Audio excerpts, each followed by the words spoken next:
پەیوەندیەکانی نێوان هەولێر و بەغداد تا ئێستا وەکو خۆیەتووی بە هەڵواستراوی ماوەتەوە بە تایبەت لە بواریکەرتی نەوت و وزە و دارایی بۆ چارەسەرکردنی ئەم پرسانەش بەشێک لە کادیرانی لایەنە سیاسیەکان تاکید لەوە دەکەنەوە پێویستە لەم قۆناغی ئێستا پەیوەندیەکان ئاسایی بکرێتەوە. ئەبێ پەیوەندیەکان ئاسایی بن و هەموو ئەو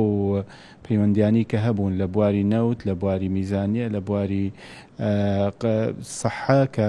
یەکێکە لە سێکتەرەکان، لە بواری کشت و کاڵ ئەم بوارانە ناکرێ لەگەڵ عێراق تێک بدرێت، چونکە تا ئێستا ئێمە بەشێکین لە عێراق و هەرێمی کوردستان یەکێکە لە هەرێمی فیدراڵەکانی عێراق، لەبەرەوە ناکرێت ئەم پەیوەندیانە بچڕێنرێ بە هیچ ناوێکەوە. دوای ماوەیەک لە کۆنەبوونەوەی وەفدی هەولێر و بەغداد وەفدێکی باڵای عێراق لە سەرداوای سەرۆک وەزیرانی عێراق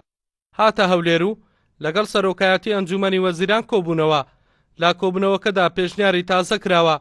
بۆ کارکردن لەبارەی نەوت و وزە و باشترکردنی پەیوەندیەکان و هەڵدانەوەی لاپەڕەیەکی نوێ، ئەمەش بە هەنگاوێکی باش لەلایەن حکوومەتی هەرێمەوە دراوەتە قەڵەم. ئەو ڕووداوانەی لە ڕابردووە شەڕی داعش ئەوە خەریکە کۆتایی پێبێت و ڕووداوەکانی پێشووتریش و قەیرانی دارایی هەموو ئەو کێشەگەلەی لە نێوان ئێمە و با بڵین لە نێوان هەرێم و بەغدایە هەبوو دەری خست کە دوجار ئێمە دەبێت لەگەڵ بەغدایە پەیوەندیەکانمان باشتر و بەرەو پێشتر بچێ و ئەو گرژیانەی کە لە ڕابردووە هەبوو هەوڵی خاوکردنەوە و نەمانی بدرێ.